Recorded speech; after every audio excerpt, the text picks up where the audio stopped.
Մի քանի օր առաջ փողոցով քայլում էի եւ տղայիս հետ դուրս եկեմ անգալու եւ մտորում էի եւ տեսնում էի, որ անցնում ես մարդկանց կողքով եւ զգում ես, որ մարդիկ կան, ուրախ են, իրանց դեմքերին ուրախություն կա, կարծես ինչ-որ մի բան հաղթահարել են, ինչ-որ բան վերցրել են, ինչ-որ մի բան գտել են, հա, սենց ասած։ Եվ մարդիկ էլ կան, ովքեր որ իրանց երեսին նայում ես եւ տեսնում ես, որ տրտմություն կա, տխրություն կա, վիշտ կա, ցավ կա, դժվարություն կա, մտածմունքներ, մտորումներ կա, եւ այս ամենի վրա սկսեցի մտածել եւ Սուրբ Հոգին քիչ-քիչ սկսեց ինձ հետ խոսել այդ քայլելու ընթացքում, որ դա բնական է։ Մարդու կյանքի մեջ դա բնական ընթացք է եւ ամեն մեկս անկախ նրանից հավատացյալ ենք, հոգեվոր ենք, թե ոչ, աշխարհիկ ենք, պատկանում ենք Աստծուն, թե ոչ, մեր առօրյա կյանքի մեջ տարբեր իրավիճակներում, տարբեր փուլերում ունենում ենք եւ այն կողմը եւ այս կողմը, ունենում ենք եւ դժվարություններ, տրտմություններ, խնդիրներ, ունենում ենք խնդիրներ, որոնց պատասխանները չենք կարողանում գտնենք, դրանց լուծումը չենք կարողանում գտնենք, հարցեր են մեր մեջ բարձրանում, որոնց պատասխանը չունենք, եւ կա նաեւ մյուս կողմը, ուրախության, հաջողության, հաղթանակնի պահեր ենք ունենում, եւ գիտեք, այս երկու իրավիճակի մեջ էլ ամեն մարդ անկախ ամեն ինչից ցանկանում է, փնտրում է մեկին, ում հետ կկիսվի այդ պահով։ Մենք երբ որ ինչ-որ հաջողություն ունենք, ինչ-որ ուրախ պահեր ենք ունենում, ուզում ենք մեկին տեսնենք եւ ասենք, գիտեք, ես հաղթահարեցի այս փուլը, ես այս բանում հաջողություն ունեցա, գիտեք, ես ուրախ եմ այս բանի համար։ Եվ երբ որ դժվարության մեջ ենք, խնդիրներ կան, նորից մենք կարիք ենք զգում մեկին, ում որ գնանք եւ ասենք, գիտես, այս խնդրի մեջ ես դժվարանում եմ, այս հարցի մեջ, այս փուլի մեջ ես պրոբլեմ ունեմ, դժվարություն ունեմ եւ պետք է ինձ օգնություն, պետք է ինձ մեկը որ ուղղորդի, ինչ կասես դրա մասին, ինչ անեմ, ուր գնամ։ Եվ ցավոք սրտի շատ անգամներ շատերս այդ մեկին չենք կարողանում գտնել։ Որովհետև մարդկային աչքերով շատ անգամ երբ որ նայում ենք մարդկանց, շատ անգամներ նրանց վերաբերմունքից կոտրվում ենք, հիասթափություն ենք ունենում, կասկած ենք ունենում, արդյոք այս մեկը երբ որ ես իմ գաղտնիքը նրա հետ կիսվեմ, կպահի, արդյոք երբ որ ես իմ դժվարությունը նրան հայտնեմ, նա ինձ կօգնի, թե ոչ, արդյոք երբ որ ես իմ ուրախությունը նրա հետ կիսեմ, նա ի սրտե սրտացավ կլինի ինձ հետ իմ ուրախությունը իրապես կիսելու, թե ոչ։ Եվ այս ամենի մեջ շատ անգամ մարդիկ չեն գտնում, չեն կարողանում ունենալ իրանց կողքին այդ մեկին, ում որ կարող են մոտենալ եւ դիմել իրանց տարբեր հարցերով։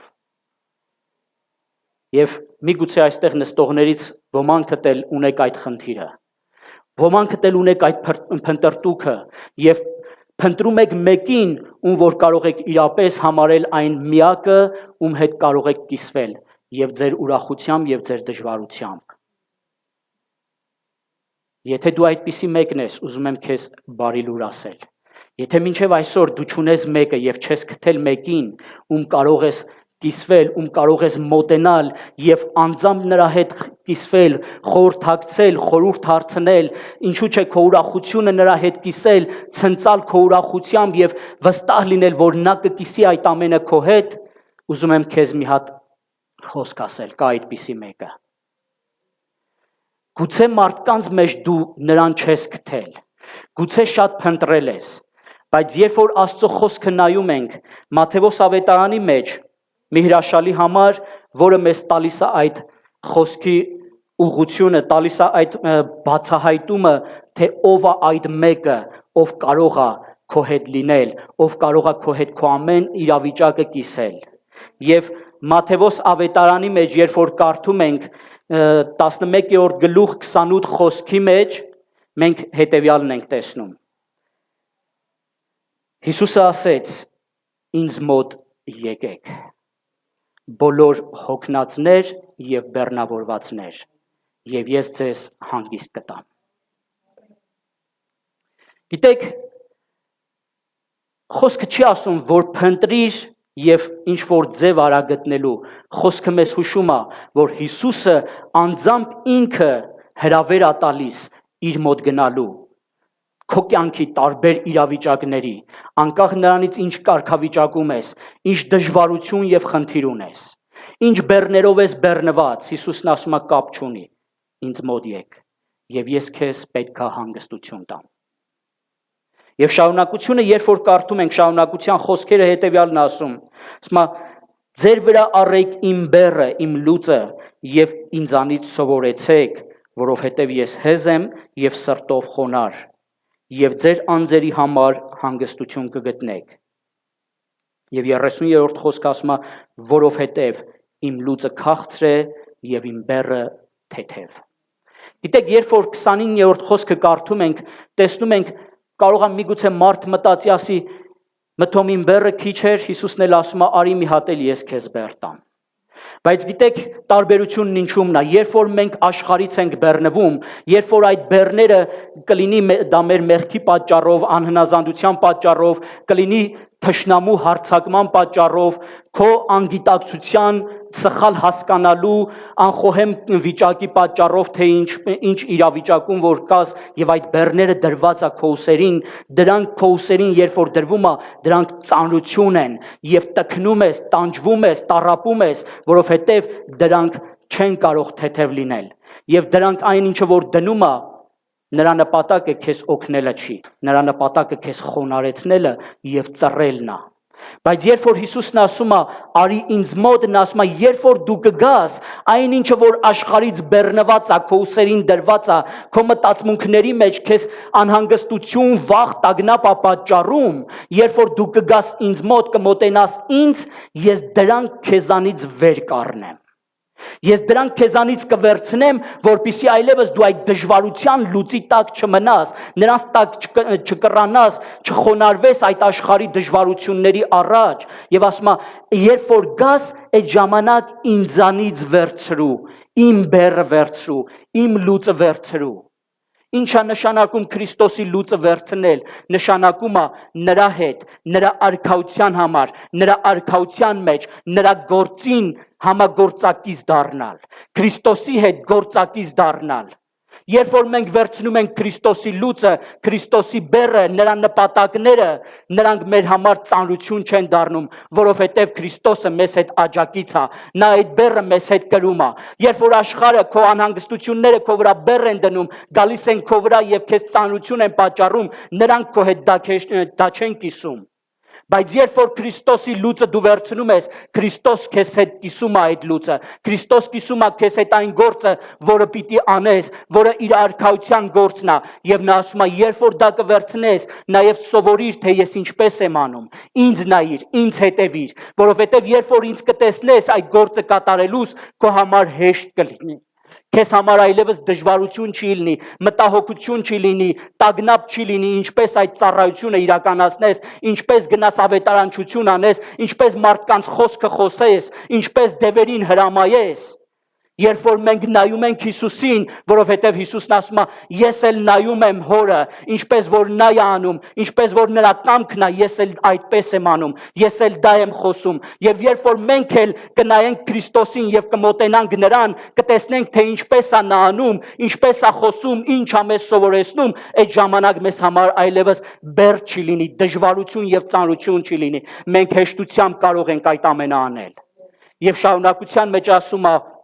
երբ որ այս վիճակով կլինես, դու կնայես Հիսուսին, կմոտենաս նրան եւ կնայես, կսովորես նրանից, ասում է, ձեր հոգիների համար հանգստություն կգտնեք։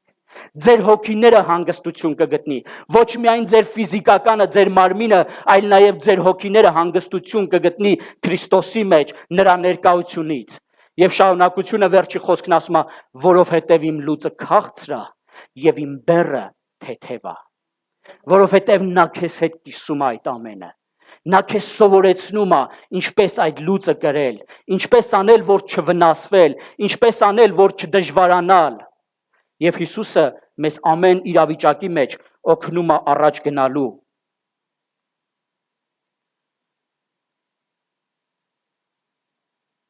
Գիտեք ինչի համար է Հիսուսը մեզ հետ կիսում այդ ամենը, որովհետև Հովհաննես ավետարան 16-րդ գլուխ 32 խոսքի մեջ, երբ որ կարդում ենք, Հիսուսն ասում է, որովհետև ես մենակ չեմ, այլ Հայրը ինձ հետ է։ Նա գիտեր, որ ամեն իրավիճակի մեջ, այն ընթացքի մեջ, որ նա եկել էր, այն կամքը, այն նպատակը, որ հայրը դրել էր մարդկության փրկության համար եւ Հիսուսը ստանձնել էր վերցնելու եւ իրագործելու այդ ամենը, նա գիտեր, որ ինքը մենակ չի։ Նա գիտեր, որ այդ տարիների ընթացքում, երբ որ նա երկրի վրա որպես մարդ գործում էր, հայրը իր հետ էր։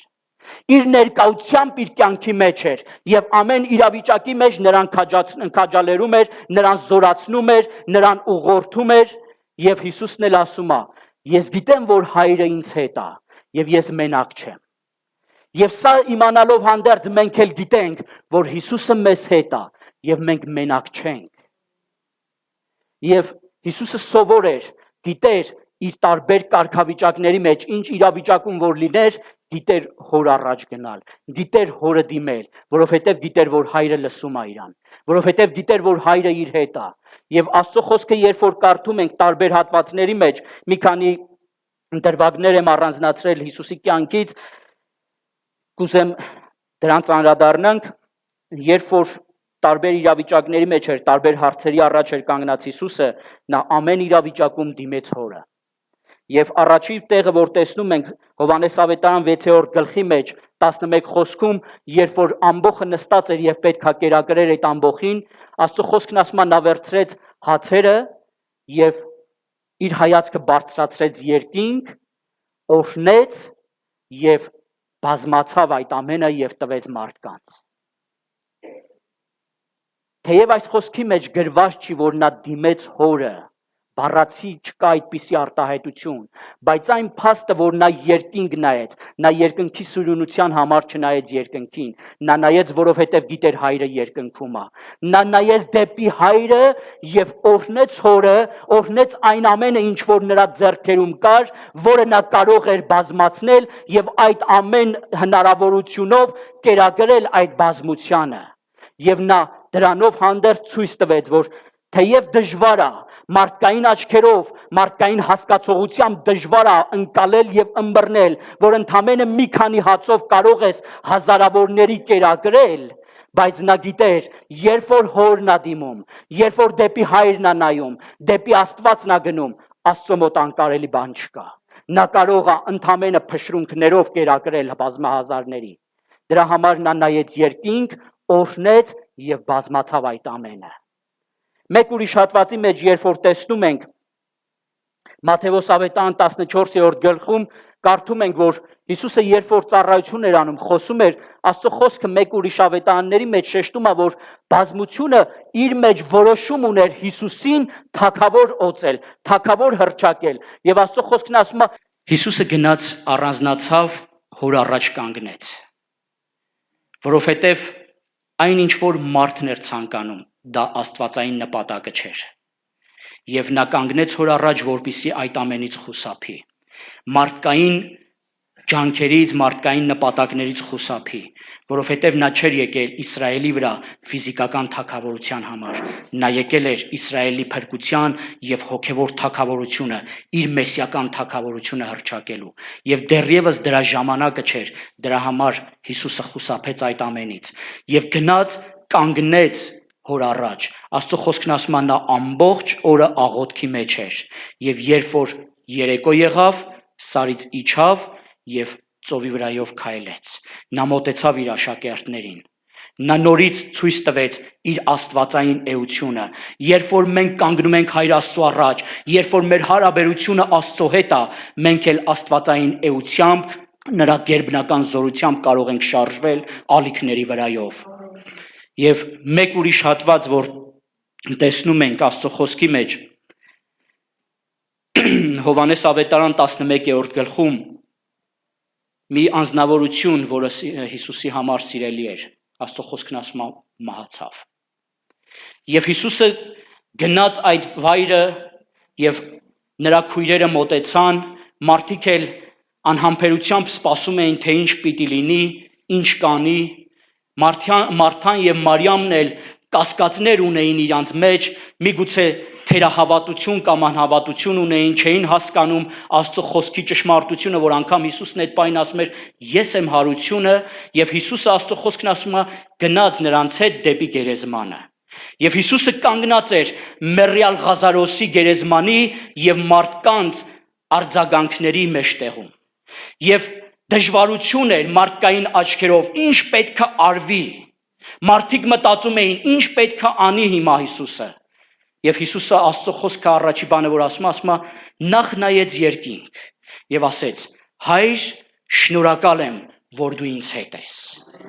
Գիտեք, Հիսուսը չէր կասկածում, որ նա երբևիցե հայրը իրան թողել է, եւ դրա համար ասում է. ես գիտեմ, որ միշտ էլ ինձ հետ եղել ես, բայց սա ասում եմ, որ նրանք իմանան։ Գիտեք, երբ որ մենք կանգնում ենք Հիսուսի առաջ, մենք չպետք է կասկածներ ունենանք, որ երբևիցե Հիսուսը մեզ թողել է։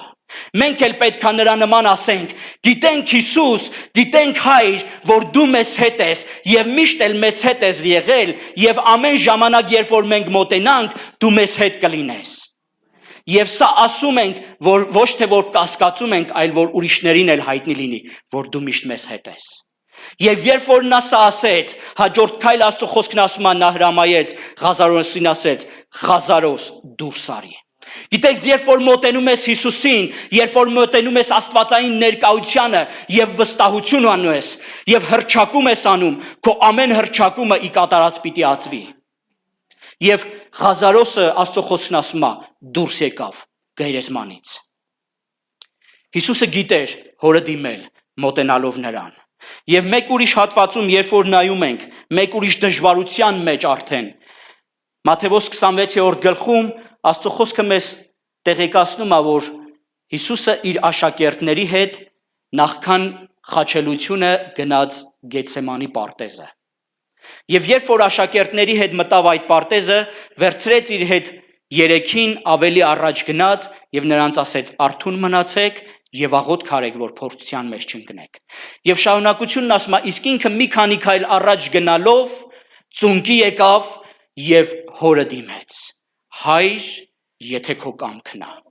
Հիսուսը կանգնած էր մի հատ դժվարության առաջ, որը իր անձի հետ էր կապված, իր մարդ էության հետ էր կապված, եւ որպես մարդ դա իր համար դժվար էր, հասկանալով, գիտակցելով, թե ուր է գնում, եւ դրա համար նա հորը դիմեց. հայր, եթե քո կամքն է։ Նա նորից իր խնդրի, իր դժվարության համար հոր առաջ էր կանգնած եւ հորն էր դիմում. հայր, եթե քո կամքն է, թող այս դժվարությունը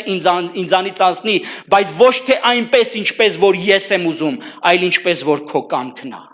Նա իրան ամեն իրավիճակի մեջ խոնարհեցրել էր հոր կամքի առաջ։ Նա իրան ամեն իրավիճակի մեջ ստիպել էր, ցույց էր տվել մեզ օրինակով, որ ամեն խնդրի, ամեն դժվարության, ամեն խնդրի համար կարող ես գնալ հոր առաջ եւ գտնել քո հարցի լուծումը։ Եվ գիտեք, թեև նրա համար այս բաժակը չվերցվեց, որովհետև հոր կամքը դա էր, որպեսզի այսօր ամեն մեկս նրանով փրկություն ունենանք։ Բայց Հիսուսը 3 անգամ Աստծո խոսքն ասում է գնաց եւ նույն ձևով հորը դիմեց. հայր, եթե քո կամքն է։ Նա գիտեր, որ ամեն իրավիճակի մեջ, ամեն բանի համար պիտի մոտենա հորը եւ խնդրի նրա կամքը։ Դու էլ այսօր կարող ես մոտենալ հորը եւ խնդրել նրա կամքը, քո հարցի, քո դժվարության, քո ուրախության համար էլ ասել. Տեր, ես եկել եմ քո առաջ, որովհետեւ գիտեմ, որ քո կամքն է եղել այս ուրախությունը իմ կյանքի մեջ գալու եւ օրհնում եմ քո անունը դրա համար։ Եվ վերջում էլ, երբ որ նա դեռ խաչի վրա գանված էր, մի քանի անգամ հորը դիմեց եւ վերջի խոսքը, որ նա ասեց, հետեւյալն էր. հայր, իմ հոգին քեզ եմ հանձնում, իմ հոգին քո ձեռքերի մեջ եմ տալիս։ Նա անգամ իր կյանքի վերջի ակնթարթի մեջ, որ ֆիզիկական կյանքը նա այս երկրի վրա ապրում էր, անգամ այդ վերջի ակնթարթների մեջ նորից դիմեց հորը եւ ասեց. անկախ ամեն ինչից ես իմ կյանքը ամբողջությամբ քեզ եմ տալիս։ Կարող ես այսօր մոտենալ հորը եւ ասել. Տեր, անկախ ամեն ինչից ես իմ կյանքը, իմ հոգին բերում եմ քո ձեռքերի մեջ, թող լինի քո կամքը, թող այդ կամքը կատարվի իմ կյանքում եւ ես էլ Հիսուսի նման կարողանամ հռչակել, որ կատարվեց, քո կամքը իմ կյանքի մեջ կատարվեց եւ ես հաղթանակ ունեմ։ Ամեն։ Հովհաննես ավետարան 6-րդ գլուխ 37 խոսքում Հիսուսը մեզ մի բանի մեջ վստահեցնում է։ Չմա, նա ով որ իմ մոտ կգա, ես նրան դուրս չեմ անում։ Սա մեզ քաջալերում, ամեն։ Երբ որ դու գիտես, որ մեկին մոտենաս 100% չէ, 1000% չէ, միլիոն տոկոս նա քո հարցի պատասխանը պիտի տա։ Նա քեզ պիտի ընդունի, անկախ ամեն ինչից։ Գիտեք, երբ որ անառակ որդին իր խելքից սենց ասած, հա, իր որոշմամբ հոր ներկայությունից դուրս էր մնացել եւ այն բոլոր օրհնություններից, մեկ օր երբ որ նա սթափվեց, ասեց գնամ իմ հոր մոտ, որովհետեւ գիտեր, որ հոր մոտ սիրո կաթիլներ գոյություն ունի, որովհետեւ գիտեր, որ միայն հոր մոտ կարող էր գտնել այն ապաստանը, այն օգնությունը, որի կարիքն ինքն ուներ, որովհետեւ շատ անգամներ դիմել էր շատերին աշխարհի մեջ, բայց ամենից անտեսում, ամենից հեռացում էր ստացել, արգելքներ էր ունեցել իր կյանքի մեջ եւ դրա համար ասեց. գնամ իմ հոր մոտ։ Սիրելիս, այսօր անկախ ամեն ինչից, ինչ իրավիճակի մեջ ես, ինչ հարցեր եւ տագնապներ կա քո մտքերի մեջ, ինչ խնդիրներ կա քո կյանքի մեջ ծառացած, բարձրացած, որոշները միգուցե նոր են արմատներ ուզում գցել, ծլեր են արձակել, որոշներն արդեն խոր արմատներ ունեն, հիմնական արմատներ են գցել։ Սիրելիս, ուզում եմ քեզ քաջալերել, մոտեցիր Հիսուսին, գնա Հիսուսի մոտ եւ նա քո պատասխանները քո հարցերին պատասխան կտա, նա քո խնդիրներին լուծում կտա, նա քեզ հետ կուրախանա, նա կցնծա քո ուրախությամբ եւ իր ուրախությունը կավելեցնի քո կյանքի մեջ, որը քեզ զորություն կտա քո դժվարությունների մեջ առաջ գնալու։ Երբ որ նայում ենք Աստծո մարդկանց կյանքին, տեսնում ենք, որ նրանցից մեկը, որին ես շատ սիրում եմ, այս հերոսին Աստծո խոսքի մեջ, Դավիթ թագավորը, նա գիտեր իր տարբեր իրավիճակների մեջ Աստծո առաջ կանգնել։ Մենք կարող ենք ասել Հիսուսն Աստված էր, Հիսուսն Աստվածային էություն ուներ եւ իր համար հեշտ էր այդ ամենը, բայց Դավիթը մարդ էր, կատարյալ մարդ էր։ Եվ նա ուներ թերություններ, ուներ դժվարություններ, ուներ խնդիրներ, ուներ հաղթանակներ տարբեր իրավիճակների մեջ, հզոր թագավոր էր, բայց ամեն իրավիճակի մեջ Աստծո խոսքը մեզ հուշում է, որ նա գիտեր Աստծո առաջ կանգնել։ Եվ նա գիտեր իր հարցերի համար ում դիմեր։ Եվ դրա համար նա գրեց Սաղմոս 23-ը, եւ առաջի խոսքում նա հենց շեշտում է դա եւ ասում է. Տերն է իմ հովիվը։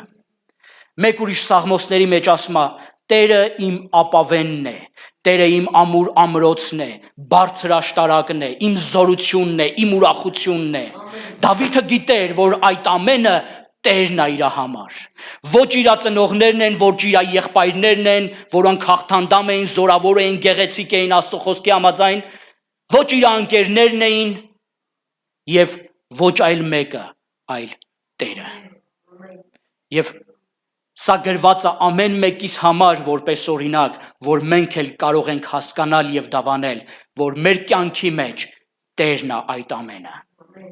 Եվ նա Աստծո խոսքը մեզ ցույց է տալիս, մեկ այս Սաղմոսի մեջ ասում է. ես իմ դժվարության, իմ նեղության մեջ Տիրոջը կանչեցի։ Հրաշալի է, չէ՞։ Դու կարող ես Տիրոջը կանչել քո նեղության մեջ, բայց ավելի հրաշալի է այս խոսքի շարունակությունը, որովհետև այն ասում է. եւ նա լսեց ինձ, եւ նա պատասխանեց ինձ։ Երբ որ դու գիտես, որ նրան դիմելով դու գտնելու ես պատասխանդ, դու գտնելու ես քո խնդիրների լուծումը, երբ որ դու գիտես, երբ որ դու ուրախությամբ գաս ասես. Հիսուս, այստեղ ես հաղթանակ տարա, այստեղ ես կարողացա հաջողություն ունենալ իմ կյանքի մեջ, նա պիտի ասի. շնորհավորում եմ որդիս։ Երբ որ դու գիտես, որ պատասխան պիտի ունենաս, արձագանք պիտի ունենաս երկնքից ամենակարող Աստծուց, դու ավելի վստահ ես քո քայլերի մեջ, ամեն։ Եվ Դավիթն այսպիսին էր։ Դավիթը երբ որ ուխտի տապանակը բերեց, Աստծո խոսքն ասում է, նա այդ ուխտի տապանակի առաջ, չնայելով որ ինքը այդ ամբողջ երկրի թագավորն է, Պարում էր, ցնծում էր նրա առաջ, որովհետև Աստծո ներկայությունը արդեն բերել էր իր քաղաքը, իր երկիրը, իր ժողովրդի մեջ։ Երբ որ դու գալիս ես Աստծո առաջ, կանգնում ես աղոթքով, նրան ես դիմում եւ տեսնում ես նրա ներկայությունը քո կյանքի մեջ իջնելուս, տեսնում ես քո հարցերի վրա նրա պատասխանները գալուս, սիրելիս, ուղղակի մի կանգնիր։ Ցնծա եւ բարի նրա առաջ, որովհետև այդ զորությունը նրանից է։ Եվ նա կարող է քեզ ավելի ու ավելի մեծամեծ բաների մեջ տանել։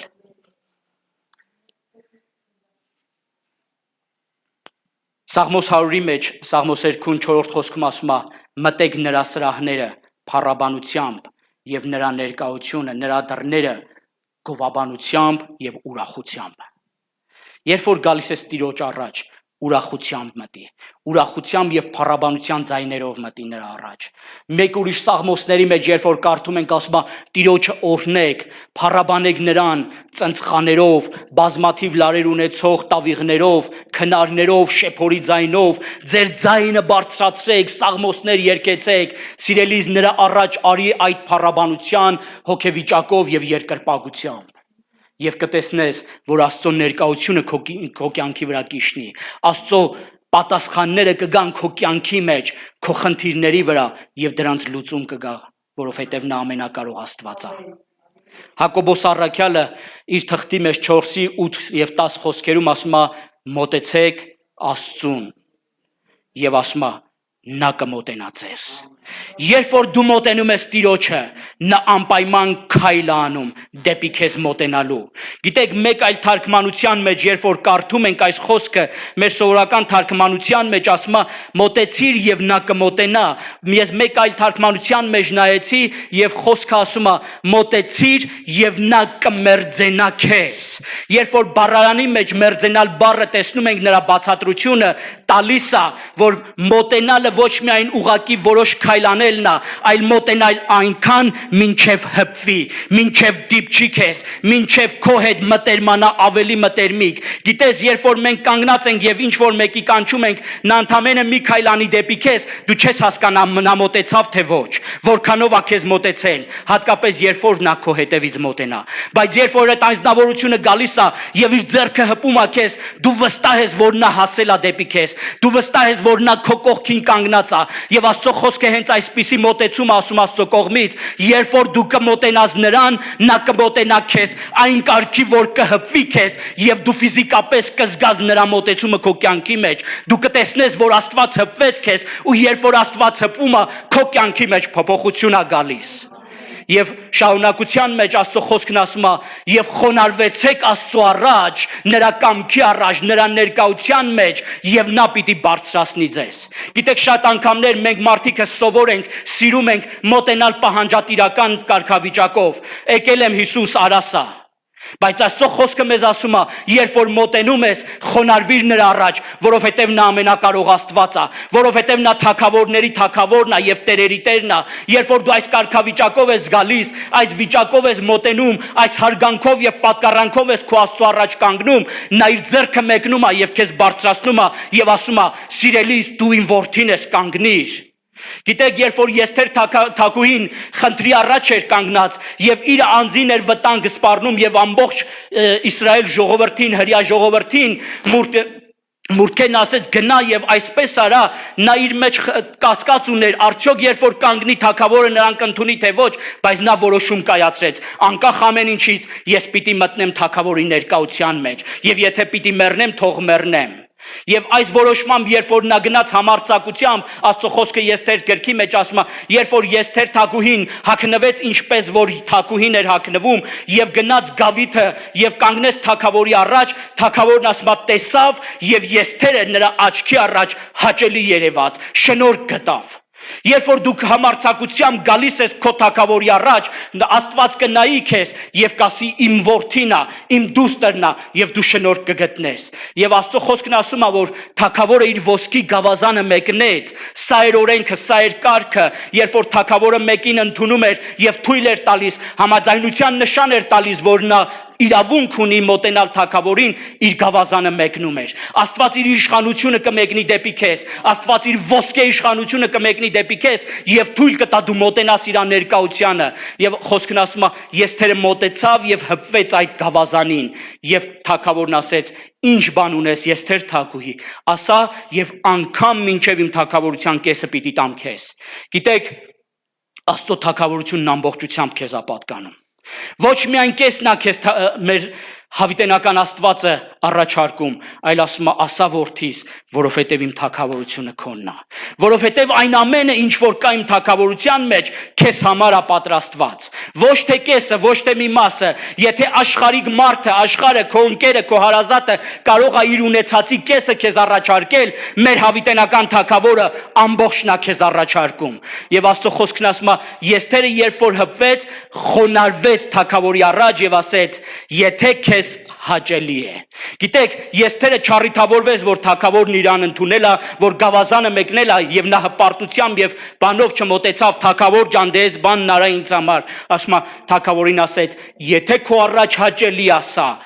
թող սա կատարվի։ Գիտես, երբ որ մոտենում ենք Տիրոջ առաջ, պետք է մենք էլ ասենք Հիսուսի նման, եթե քո կամքն է, եթե սա քո աչքի առաջ հաճելի է, ինչպես որ քո կամքն է, այդպես թող կատարվի իմ կյանքի մեջ։ Գիտեք, շատ անգամներ մենք խնդիրներ, հարցեր ունենք եւ մեր մտածելով պետք է այս հարցը այսպեսին լուծումը ստանա, այսպեսի լուծում պետք է լինի, այսպես պետք է մոտեցում տանք, բայց Աստծո մոտեցումները լրիվ ուրիշ է։ Երբ որ մենք ասում ենք Տեր, ինչպես որ քո կամքն է, ինչպես որ քո կամքը երկնքում է, թող լինի իմ կյանքի մեջ, այդտեղ կատարյալն է գալիս, կատարյալ լուծումն է գալիս, ավելի օրհնություններ է գալիս, քան մենք կարող ենք մտածել եւ հասկանալ։ Սա է Աստծո նպատակը ամեն մեկիս համար։ Մոտեցիր Հիսուսին, մոտեցիր Տիրոջ ներկայությանը եւ կտեսնես նրա օրհնությունները եւ նրա զորավոր ձեռքը քո կյանքի մեջ։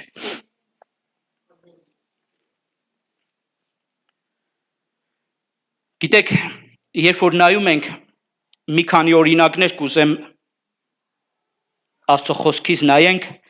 որ կային մարդիկ, ովքեր իրանց դժվարության մեջ, իրանց խնդիրների մեջ, իրանց մեջ բարձրացած հարցերի համար որոշում կայացրեցին Հիսուսին մոտենալու։ Եվ Աստծո խոսքը Պողոս առաքյալի մի շուրթերով հետևյալն ասում, որ այն ամենը, ինչ որ կատարվեց, այն ինչ որ գրված է այս գրքի մեջ, նրանց կյանքում տեղի ունեցավ, որ մեզ համար օրինակ լինի, որ մենք էլ սովորենք, որ կարող ենք այսպես վարվել կամ այսպես չվարվել։ Եվ վստահ եմ, այս մարդիկ, ովքեր որ համարձակություն եւ որոշում կայացրեցին համարձակությամբ մոտենալ Հիսուսին եւ իրանց կյանքի մեջ տեսան այդ խնդիրների լուծումը, այսօր էլ դու կարող ես նման կերպ վարվել եւ կգտնես քո կյանքի մեջ տարբեր հարցերի լուծումները։ Եվ Հովհաննես ավետարան 2-րդ գլխի մեջ կարդում ենք մի պատմություն, որ Կանա քաղաքում հարսանիք կար։ Ուրախություն էր, տոնախմբություն էր, եւ Հիսուսը, իր եղբայրները եւ իրենց մայրը հրավիրված էին այդ տոնախմբությանը։ Եվ Աստծո խոսքն ասում է այդ ժամանակ գինին, որը ուրախության կարծես սենց ասած, հովանավորն էր մարդկանց, վերջացավ։ Եվ Մարիամը մի բան գիտեր, որ Հիսուսը կարող է այս խնդրի լուծումը տալ։ Եվ Աստծո խոսքն ասում է, նա մոտեցավ Հիսուսին եւ ասեց. գինին վերջացել է։ Սա նշանակում էր, որ ուրախությունը, սենց ասած, պրավալի է ենթարկվել։ Այս մարդու կարգավիճակը, նրա լավ անունը, համբավը կասկածի տակ է դրվել, խնդիրը առաջացել է հարսանքավորի, հարսանքատիրոջ կյանքի մեջ, որովհետև երբ որ դու չունես այնպիսի հյուրասիրության բաժին, որ կարող ես տալ եւ չավարտվի, դա արդեն քեզ համար ամոթ էր։ Եվ դրա համար, որպեսզի որևիցե խնդիր չառաջանա, Մարիամը մոտեցավ Հիսուսին, եւ Հիսուսի պատասխանը հետեւյալն էր. այդ ջրով տարաները բերեք ինձ մոտ։ Գիտեք, եթե մենք նայում ենք ջուրը իրանից ոչինչ չի ներկայացնում, դատարկ ինչ որ բան է, բայց եթե կհիշեք անցած կիրակի պատգամը Արամ եղբոր, ջուրը շատ կարևոր բան է։ Ջուրը հոգու ներկայության խորհուրդն է, ջուրը կյանքի խորհուրդն է։ Եվ Հիսուսն ասեց, Ոչ միայն ուրախությունն է այստեղ պակաս, այլ կյանքն է պակաս։ Եվ նա այդ իրավիճակի մեջ ոչ միայն ուրախությունը վերականգնեց, այլ ուրախությունը վերականգնեց կյանքով, հոգով։ Եվ Աստծո խոսքն ասում է, երբ որ այդ սափորները ջրով լցրեցին, Հիսուսն ասեց. տարեք, մատակարարեք, տարեք սեղանապետին տվեք։ Գիտեք, զարմանալի է, որ այն ինչ որ մարդը մտածում է, որ ընդամենը ուղակի ջուր է, Հիսուսի ներկայության մեջ դա ամենափառահեղ, ամենակատարյալ, ամենալավ գինին է դառնում։ Սուրբ Հոգու օծության խորհուրդն է գինին, Սուրբ Հոգու ներկայության, եւ երբ որ մենք մեր ջրերը բերում ենք մեր խնդիրներով հանդերձ, մեր անոթները լցնում ենք այդ ջրով եւ բերում ենք Հիսուսի առաջ, այդտեղ օծությունն է բախում, այդտեղ օծությունն է բարձրանում, որովհետեւ Աստված օծում է այդ ամենը։ Մեկ ուրիշ անձնավորություն, ով որոշեց, որ պետք է մոտենալ Հիսուսին իր խնդրի մեջ, Մարկոս ավետարան առաջի գլխի մեջ Աստծո խոսքն ասում է մի բորոդ կար, ով երբ որ տեսավ, լսեց, որ Հիսուսը անցնում է այդ վայրով, մոտեցավ նրան եւ ծունկի գալով աղաչեց, խնդրեց Հիսուսին։ Գիտեք, բորոտությունը այն ժամանակ ամբուժելի եւ մահացու հիվանդություններից կարելի ասել ամենավատթարագույններից էր։ Եվ ըստ մեկնաբանների աստվածաշնչյան ժամանակվա բորոտությունը ուներ առավելագույնս 9 տարվա կյանքի ժամանակահատված։ Այսինքն մարդը առավելագույնս 9 տարվա ընթացքում մահվան էր գնում։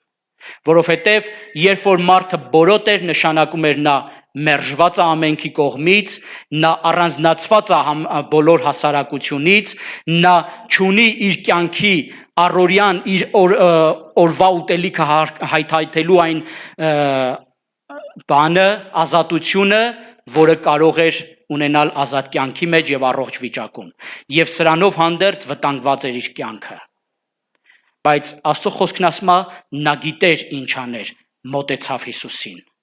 Երբ որ դու մերժված ես ամենքի կողմից, երբ որ դու դժվարություն ունես քո կյանքի մեջ, Աստծո խոսքն ասում է, այդ բորոտը մոտեցավ Հիսուսին եւ ծնկի գալով հետեւյալն ասեց. եթե կամենաս, ես կարող եմ մաքրվել։ Գիտեք, այդ մաքրվելու մեջ հետեւյալը կար. եթե դու կամենաս, ես կարող եմ ապրել։ Բորոտությունը երբ որ մաքրվում էր,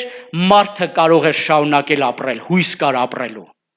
Եվ նա այս ասեց. եթե դու կամենաս, ես հույս կունենամ, որ կապրեմ։ Հիսուսի պատասխանը շատ հասարակ էր։ Նա չընկավ սարուձոր, չասեց գնա այս արա, այն արա, այսպես աղոթիր, այնպես աղոթիր, ծոմ պահիր,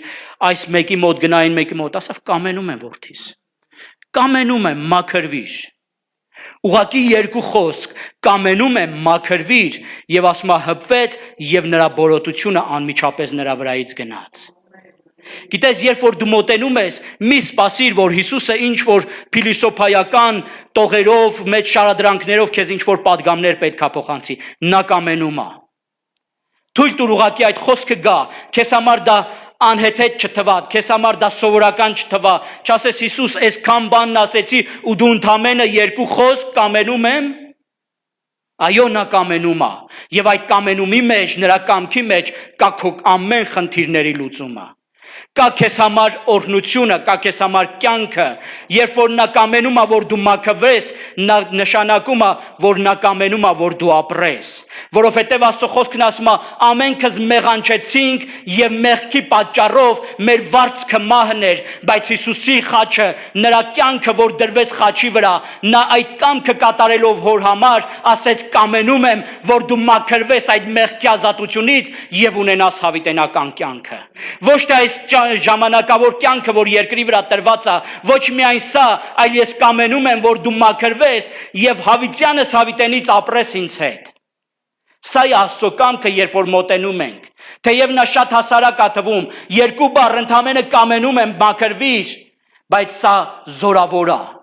Նա այդ գործողությունը, որ Հիսուսը կատարում է, նա հավիտենական է եւ զորավոր է։ Մի ուրիշ անձնավորություն, ով մոտեցավ ոչ թե իր համար, այլ իր որդու համար, Մատթեոս ավետարան 17-րդ գլխի մեջ ասում է մի մարդ մոտեցավ Հիսուսին եւ ասեց իմ որդին չարաչար տանջվում է նա լուսնոտություն ունի այսինքն դևից բռնված է դիվահարված է եւ այդ դևը նրան տարբեր ժամանակների մեջ մեկ կրակի մեջ ակցում մեկ ջրերի մեջ ակցում տանջում է եւ խփում է նրան գետնին եւ ասում է բերեցի քո աշակերտների մոտ նրանք չկարացան բուժել եւ ինչ ասում ես մարդ ասում է եթե դու կամենաս եթե դու ուզես Մարկոս ավետարանի մեջ այս խոսքն ասում Մատթեոսի ավետարանում ասում է Տեր ողորմիր իմ որդուն որովհետև լուսնոտ է եւ սաստիկ տանջվում է հաճախ ընկնում է կրակի կամ ջրերի մեջ եւ Մարկոսի 9:22-25 խոսքում ասում է բայց եթե կարող ես մի բան անել գթա իմ որդուն Գիտեք այստեղ մի քիչ այդ մարդու մեջ կասկածի թերահավատության անհավատության նշույլներ ենք տեսնում եւ Հիսուսը Այս իրավիճակում նրան մարտահրավեր անետում։ Ասում է, եթե կարող ես հավատալ։ Գիտեք, Հիսուսը չի ասում, ես կարամ, ես կանեմ դա, ասում է, եթե դու կհավատաս, որ ես կարող եմ անել։ Գիտեք, միակ բանը, որը Աստծո իշխանությանը մեր կյանքում գործելու խանգարում է եւ արգելում է, սահմանափակում է, դա մեր հավատքն է։ Եթե կա հավատքը, Աստծո ամենազորությունը գործում է։ Եթե չկա հավատքը, կա կասկածը եւ մերժումը, Աստծո զորությունը չի գործում այդ վայրի մեջ։ Եվ Հիսուսը դրա համար այդ մարդուն ասեց. Եթե դու կարող ես հավատալ, ես կարող եմ դա անել։ Եվ Աստծո խոսքը շարունակում է այդ մարդն ասում է. Տեր, հավատում եմ, բայց օգնիր, եթե անգամ իմ մեջ անհավատություն կա, թերահավատություն կա, օգնիր ինձ, դա էլ իմ մեջից գնա։ Օգնիր, որ ես կարողանամ ամբողջությամբ հավատքով կանգնել քո առաջ, եւ Հիսուսը բժշկում է նրա որդուն։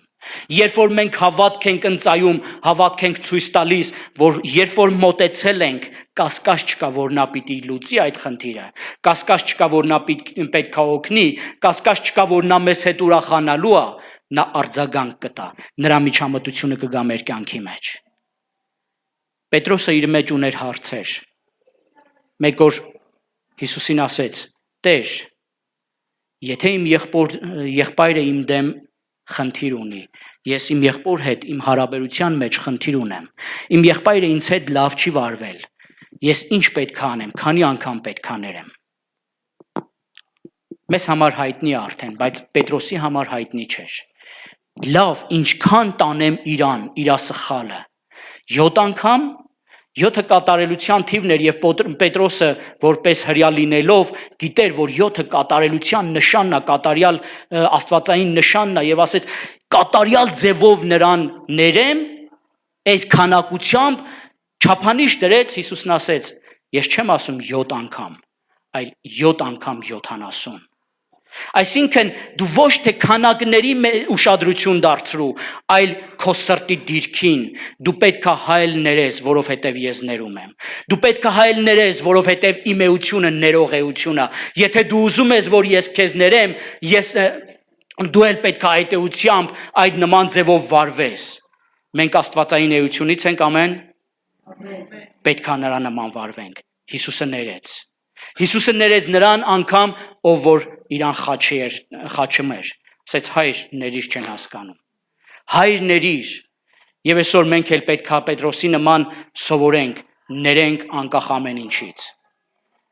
երբ որ մոտենում ես հարցով, Հիսուսը տալիս է պատասխանը քեզ, ինչպես վարվես, ինչ պետք է անես, և եթե այս մարդիկ կային, ովքեր որ իրանց հարցերի դժվարությունների ժամանակ մոտեցան Հիսուսին, կային նաև մարդիկ, ովքեր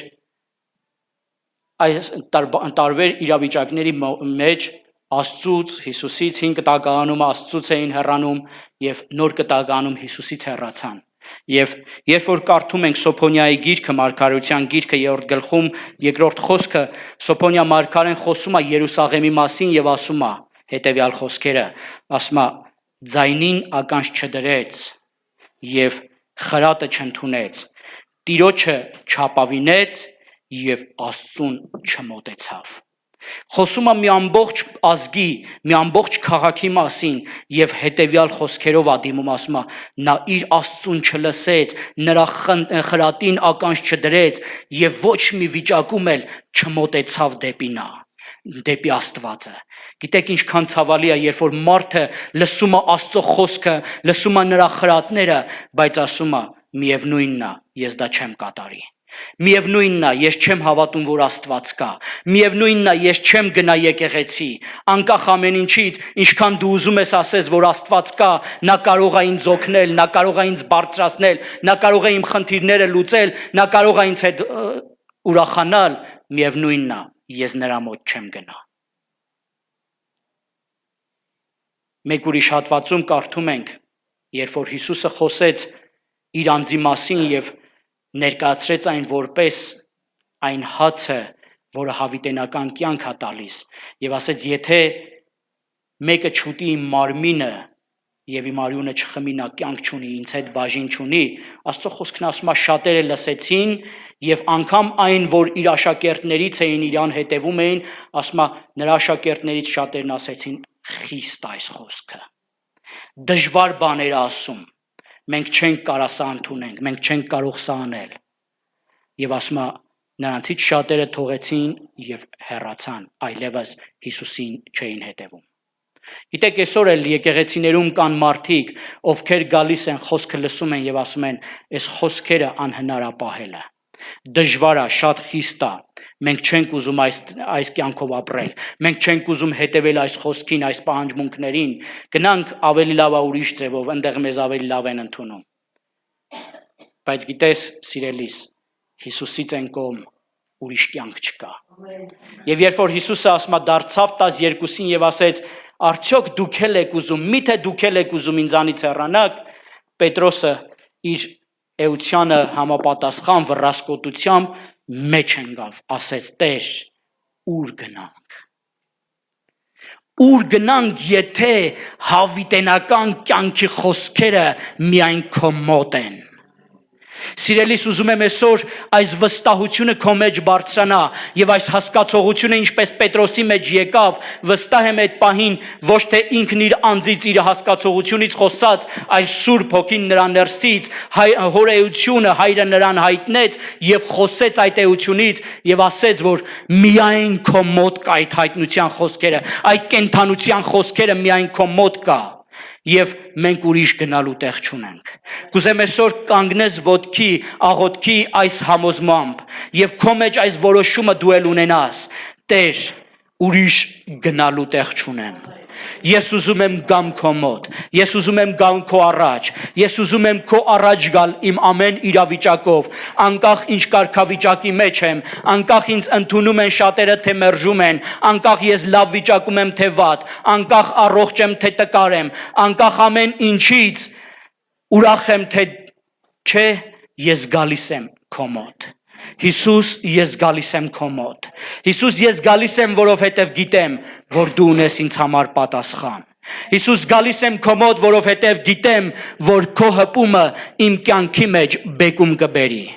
Հիսուս, գալիս եմ քո մոտ, որովհետև գիտեմ, որ երբ որ դու խոսես, ես կազատագրվեմ, որովհետև գիտեմ, որ քո խոսքերը ուղակի խոսքեր չեն, ուղակի գեղեցիկ շարադրանքներ չեն, այլ նրանք հավիտենական կյանքի խոսքեր են։ Երբ որ այդ խոսքը գալիս է իմ կյանքի մեջ բարձրանում է հավիտենականության զորությունը, ես տեսնում եմ հավիտենականությունը իմ կյանքի մեջ։ Եվ ես ուզում եմ մոտենալ քեզ, Տեր։ Ուզում եմ մոտենալ քեզ, Հայր, ուզում եմ մոտենալ քեզ, եւ այսօր ես քայլ եմ անում դեպի քեզով Աստված, սիրելի Հիսուս, ես գալիս եմ դեպի քեզ, ինչպես այն կինը, որ արյունահոսության մեջ էր եւ իր մտքում ասեց, միայն թե մոտենամ եւ հպվեմ նրան։ Տեր, ուզում եմ այդ կնոջ նման այսօր ես էլ համարձակություն գտնեմ, որոշում կայացնեմ, միայն թե մոտենամ եւ հպվեմ քեզ։ Պիտի բժշկվեմ, պիտի ազատագրվեմ, պիտի գտնեմ իմ հարցերի պատասխանները, Պիտի իմ կյանքի մեջ ամեն խնդիրները լուծվեն, ամեն դժվարությունները անցնեն։ Երբ որ մոտենամ քեզ, դու պիտի ասես խաղաղություն քեզ։ Ես պիտի գտնեմ իմ խաղաղությունը, ես պիտի վայելեմ այն ուրախությունը, որ քեզանից բխում է, եւ պիտի ցնծամ քո առաջ, պիտի ցնծամ սուրբերի միաբանության մեջ, ամենքի հետ, որ քո առաջ կանգնում են, պիտի քեզ սաղմոսներ ասեմ եւ օրհնեմ քո սուրբ անունը, Տեր։